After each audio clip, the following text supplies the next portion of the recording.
मेरे बहुत अच्छे मित्र भी हैं, उनको भी मेरा नमस्कार। सारे परिवारजन जो आए हुए हैं सिंगर्स के, उनके फैंस, सबको मेरा नमस्ते।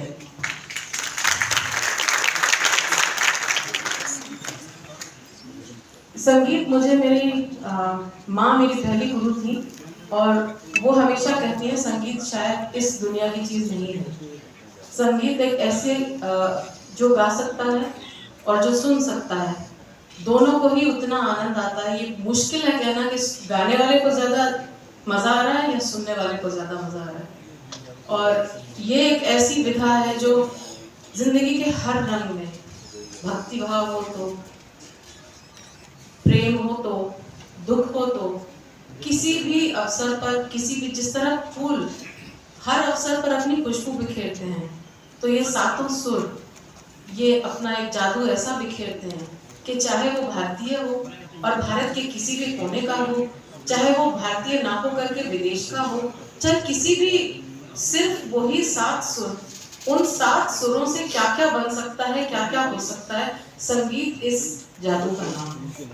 और ये जादू, इसका एक मुझे संस्मरण याद आता है। अमजद अली खान साहब, एक बार शायद चीन में उनको निमंत्रित किया गया था और सडनली उनको अचानक, जैसे अभी निधि ने मेरे ऊपर ये एक बॉम्बशेल फेंका कि आप कुछ गाइए, इसी तरह से उनको कहा गया कि आप, ये हमारे चाइनीज इंस्ट्रूमेंट बजाने वाले हैं और आप दोनों की हमें जुगलबंदी चाहते हैं। दोनों एकदम, ना वो भाषा ना वो रिदम कैसे तैयार करें, कोई प्रैक्टिस का टाइम नहीं। एंड शुरू में उन्होंने ये जिक्र किया कि मैं बहुत नर्वस हुआ कि मेरा सरोद और भारतीय हिंदुस्तानी क्लासिकल म्यूजिक का ट्रेडिशन और वो चाइनीज इंस्ट्रूमेंट और उसकी साउंड भी अजीब सी, रिदम भी अननोन, कैसे करूँगा मैं।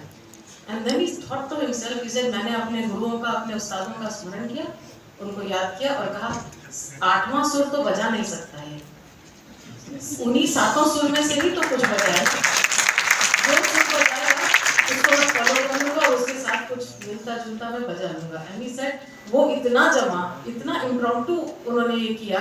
और वो हमेशा मुझे ये बात याद रहती है कि जैसे अभी किसी ने कहा हमें स्टेज फ्राइट थी, हमें डर था, हमें ये गाना नहीं आता था, हमें किसी ने कहा होंगे तो सात ही सुर, आठवां सुर इजाद आज तक नहीं हुआ।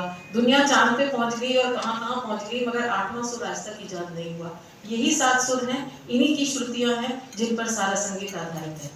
तो मैं ये कहती हूँ कि जो इस संगीत की पूजा करता है, और मुझे स्वयं भक्ति संगीत बेहद पसंद है, तो मैं हर गाने को सुनती हूँ। एक अभी रविन्द्रनाथ टैगोर जी की जयंती जा चुकी है, उनका एक बहुत एक मैथिली ठाकुर जी ने भी वो गाया है गाना, आमारो पौराणो जहा जाए तुम्ही ताई। ये एक इतना सुंदर रविंद्र संगीत का नंबर है और ये एक आई थिंक प्रेम की पराकाष्ठा जो बांग्ला समझते हैं